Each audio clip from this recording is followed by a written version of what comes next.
हमारे लोकप्रिय सांसद माननीय गजेंद्र सिंह जी, अभिनंदन करें गजेंद्र सिंह जी का जोरदार तालियां बजाकर के।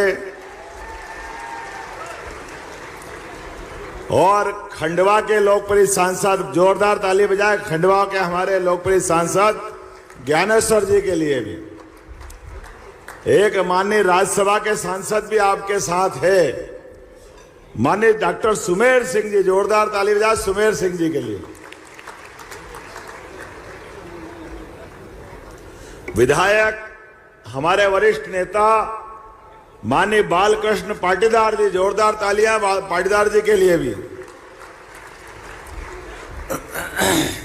सचिन बिरला जी कहाँ है? सचिन भाई, जोरदार तालियां सचिन भाई के लिए भी। और नाम बोलता जाऊंगा, आप ताली बजाते जाना जोरदार। धर्म की नगरी राजकुमार मेव जी के लिए जोरदार अभिनंदन। सुश्री मंजू दादू बहन जी के लिए हमारे अपने अभिनंदन है, बहन जी का भी। विधायक माननीय नेपाव नगर श्रीमती छाया मोरे, जोरदार अभिनंदन मोरे बहन जी के लिए। श्रीमती अनुबाई तंवर, जिला अध्यक्ष जिला पंचायत। श्रीमती छाया जोशी, ताली बजाते रहो भाई, अध्यक्ष नगर पालिका। बाबूलाल जी महाजन मेरे मित्र, पूर्व विधायक। जमुना सिंह सोलंकी, पूर्व विधायक भगवानपुरा। दल सिंह सोलंकी, धूल सिंह सोलंकी, जोरदार ताली बजाते रहो। और आत्माराम पटेल, पूर्व विधायक। चंदर सिंह वास्कले, श्रीमती नंदा ब्राह्मणे, श्री कल्याण अग्रवाल, श्री दीपक कानूनगो, अध्यक्ष जनभागीदारी समिति। और मंच पर विराजमान सभी वरिष्ठ, जोरदार अभिनंदन कर दे पूरे मंच का। समय की कमी है, जाने अनजाने नाम छूट गए तो माफ करना। इस अवसर पर निमाड़ के दूर दूर से आए मेरे सभी आगंतुक अतिथिगण, पत्रकार साथियों और प्यारे मित्रों, आप सबको प्रणाम करता हूं, नमस्कार करता हूं और आपको ये सौगात के लिए बधाई देना चाहता हूं।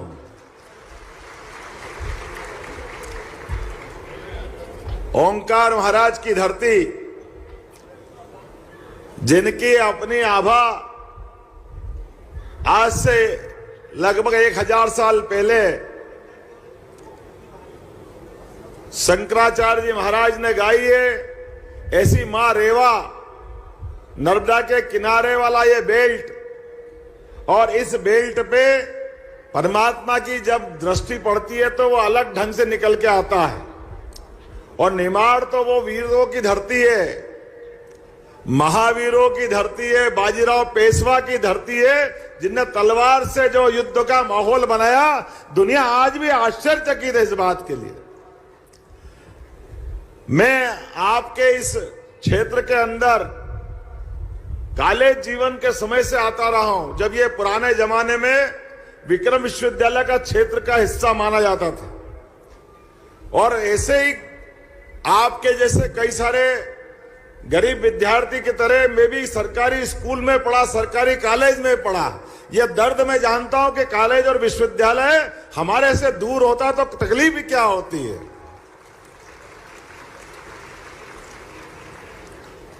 मैं आज के इस अवसर पर जब ये सौगात दे रहा हूं तो मेरी आंखों के सामने और आपके आंखों के सामने भी हमारे यशस्वी प्रधानमंत्री का चेहरा आ रहा होगा। यशस्वी प्रधानमंत्री नरेंद्र मोदी जी के लिए जोरदार तालियां बजाओ, नरेंद्र मोदी जी के लिए। कितनी कठिन परिस्थिति से निकल करके एक व्यक्ति देश के सर्वोच्च पद तक पहुंचता है, और जैसे उनके जीवन में कष्ट आए, परेशानी आए, और कोई परेशानी को से डरे बिना जिन्होंने अपनी पहचान बना करके पूरे भारत को अपना परिवार के रूप में परिवर्तित कर दिया, ऐसे नेता के लिए हमारा लोकतंत्र धन्य है। हम सब उनका धन्यवाद अदा करते हैं। मुझे इस बात की धन्यवाद करने की भी इच्छा होती है कि मेरे जैसे सामान्य व्यक्ति के लिए एक किसान परिवार से निकले हुए बच्चे के लिए सीधे मुख्यमंत्री किसको कहते हैं? मुख्यमंत्री मामूली बात है क्या? जोरदार ताली बजाओ यशस्वी प्रधानमंत्री के लिए।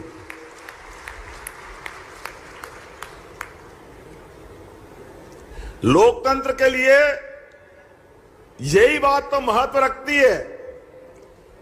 जनता की लड़ाई में आज जो दो दो सौगातें दी है, 1857 की वो क्रांति जहां हमारे क्रांतिवीर टंटिया मामा ने अपने बलबूते पर उस अंग्रेज से लड़ाई प्रारंभ की जिनका सूर्य अस्त नहीं होता था, पूरी दुनिया में उनका राज था, लेकिन ऐसे अलग प्रकार के आक्रांता को जिनने धूल चटाने का काम किया, हमें गर्व है टंटिया मामा के नाम पर इस विश्वविद्यालय का नाम हमने किया है, मध्य प्रदेश की सरकार ने किया है।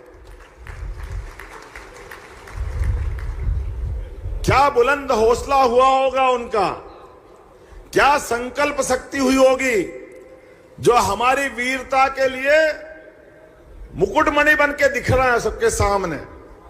और ऐसे ही समादरणीय तात्या टोपे के नाम पर ऐसे ही अंचल में गुना के अंदर मेरे भाई बहन सामने देख रहे हैं, जोरदार ताली बजाओ गुना वालों के लिए भी, जिनका अपना विश्वविद्यालय उनके प्रांगण में खुला है।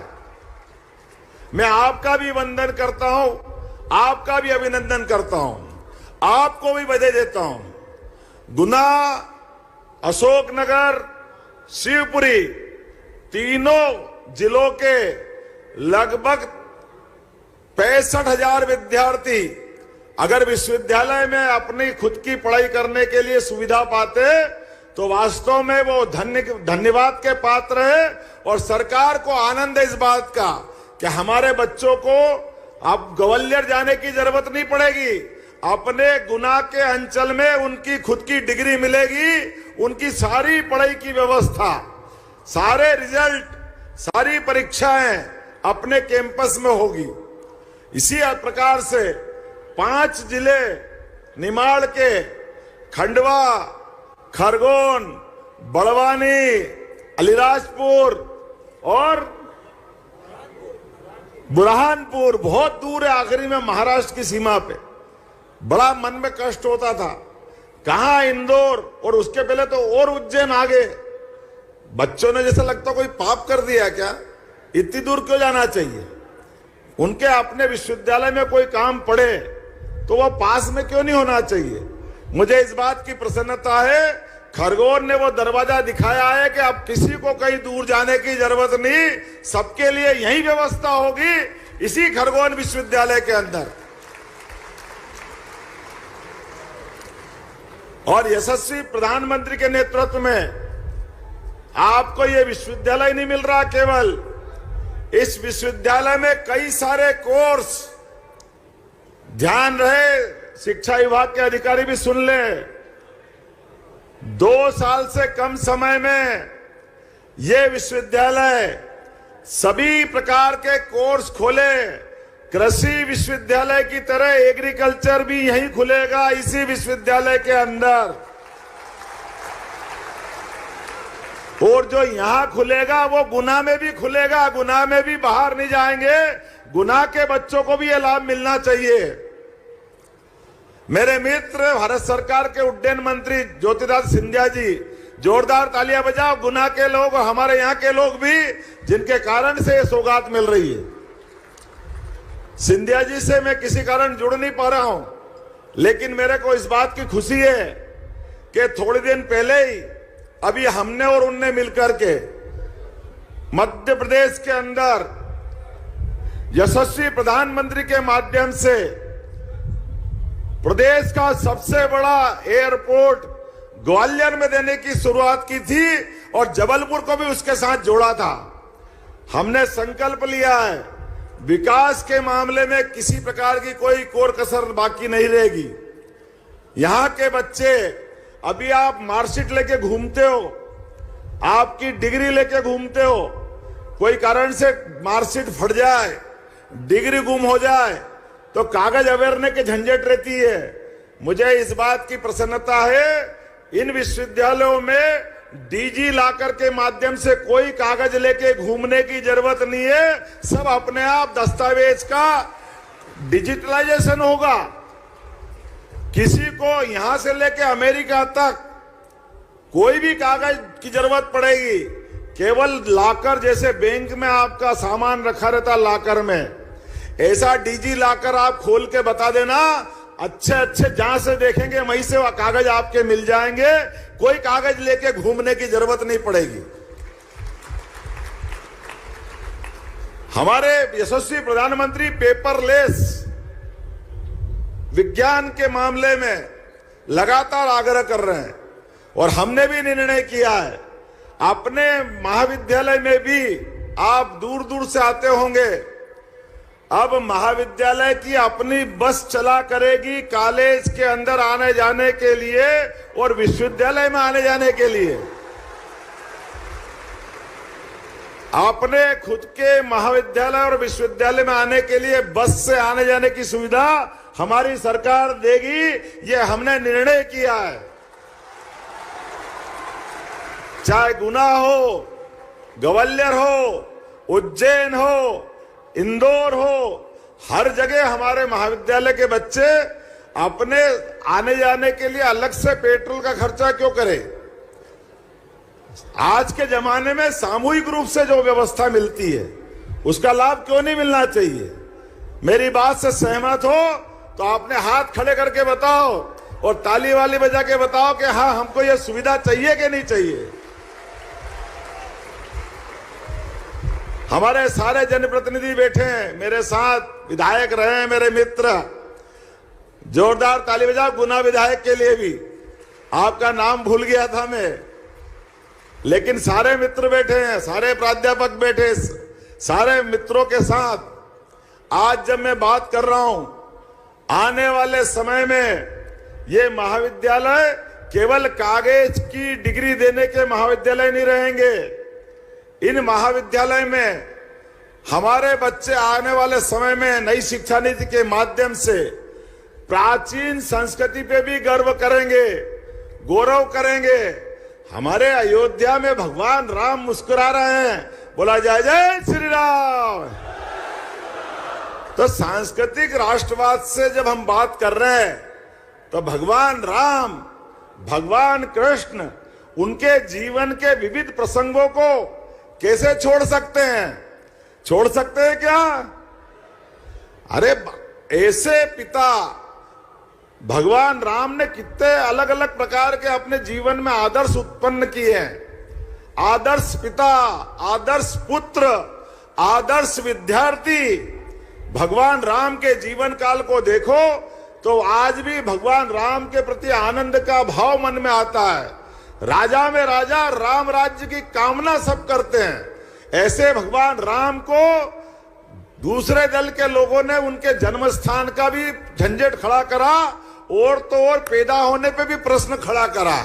इतने अभागे हैं, सुप्रीम कोर्ट ने फैसला कर दिया, फिर भी कह रहे हैं इनको मंदिर बनाने की नहीं, इनको ढांचा तोड़ने की जल्दी थी। भैया तुम्हारे कर्म फूटे तो हम क्या करें?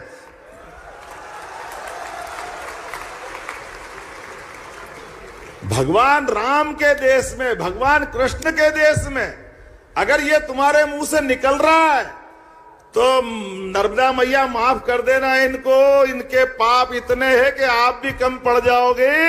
इन ऐसे पापियों को तो आप भी जगह देने वाले नहीं। क्या कमाल करते हैं। इन्हीं के कारण से तो हमारी संस्कृति लज्जित होती है।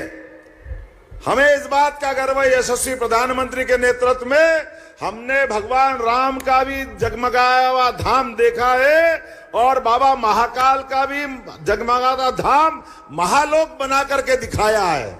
इन्हीं के कारण से अब बाबा विश्वनाथ का धाम, ओंकारेश्वर का धाम, मैं तो अब लाइन से रोज नए ज्ञापन मिलते हैं। हमने कहा चिंता मत करो, सरकार आपकी है, एक एक मंदिर, एक एक देवस्थान अच्छा करेंगे, किसी में कोई कोर कसर बाकी नहीं रहने वाली। अरे देव संस्कृति के आधार पर तो दुनिया में भारतीय संस्कृति की पहचान है। हमारे देवी देवताओं ने हमेशा मानव संस्कृति से साथ खड़े रहना सिखाया है। और आप केवल अयोध्या नहीं, उस अरब में, जिस अरब के बारे में कल्पना करना मुश्किल था कि वहां कोई पूजा पाठ की अनुमति मिलेगी, लेकिन 56 इंच वाला प्रधानमंत्री है, तो अयोध्या से अरब तक कौन रोक रहा है? किसके बाप ने दूध पिलाया? कौन आएगा सामने? ये युवा शक्ति की हुंकार सुन ले जिनको सुनना है। दीवारें भी चीख चीख के बता रही है, अब की बार। अब मेरे को थोड़ी बोलना पड़ रहा है, विरोधी दल के लोग भी संसद में बोल रहे हैं। विरोधी दल के लोग, उनके नेता नारा लगा रहे हैं। तो मैं इस पूरे मामले में आपके और बीच में नहीं आना चाहता हूं, लेकिन मुझे इस बात का एहसास है, दुनिया का नंबर 1 देश बनाने के लिए यशस्वी प्रधानमंत्री के नेतृत्व में हमको आगे बढ़ना चाहिए कि नहीं बढ़ना चाहिए? तो आज के इस अवसर पर यहां जिस जगह मैं बात कर रहा हूं, यहां भी नर्मदा के आधार पर 557 करोड़ की लागत से 114 गांवों को 74,110 एकड़ की अतिरिक्त सिंचाई योजना का भी लोकार्पण यहीं से करना है। जोरदार तालियां बजाएं अपने इस क्षेत्र के लिए। और केन बेतवा, पार्वती, काली सिंध, चंबल, कौन सी बड़ी बड़ी नदी छोड़ी हमने? गुना का बेल्ट भी पार्वती, काली सिंध, चंबल के माध्यम से पूरा क्षेत्र में पीने का पानी और सिंचाई का पानी मिलेगा। नर्मदा जी के माध्यम से पूरा निमाड़ और मालवा सरसब्ज हुआ है। लगातार ये एक के बाद एक विकास की सौगातें जो मिल रही है, इसी के कारण से हमारी कृषि विकास दर 25% से ज्यादा चली गई है। मुझे इस बात की प्रसन्नता है, आज यहां मैं आया हूं और ये 21वीं शताब्दी का मध्य प्रदेश है। आप बताओ, कोई बीमार हो हॉस्पिटल में और डॉक्टर उससे तुरंत इलाज कराने के लिए दूसरे हॉस्पिटल का पता बताए, तो क्या व्यक्ति को अधिकार नहीं कि कोई हवाई जहाज उसकी मदद करे और वो वाले हॉस्पिटल पहुंचाए? बोलो, आपको चाहिए कि नहीं सुविधा? ये एयर एम्बुलेंस अब कोई भगवान का पुष्पक विमान नहीं रह गया, अब वो हमारी जरूरत हो गई। मध्य प्रदेश की सरकार ने एयर एम्बुलेंस की सुविधा दी। गरीब से गरीब आदमी भी अगर उसको हॉस्पिटल की जरूरत पड़ेगी, कलेक्टर सूचना देगा, तो किसी भी गांव से, किसी जगह से भी उसको बचा करके हॉस्पिटल पहुंचाने की व्यवस्था मध्य प्रदेश सरकार ने करके दी है।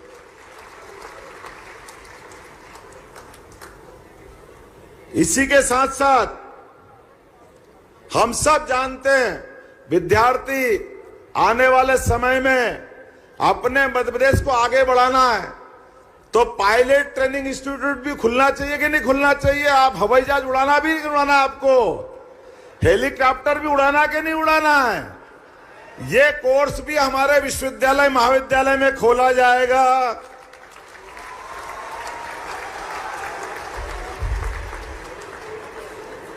और खाली घोषणा कर दूं और मजा नहीं आए, दिखे सामने हवाई जहाज तो हेलीकॉप्टर सीखे, हवाई जहाज सीखे, नहीं तो फायदा क्या है?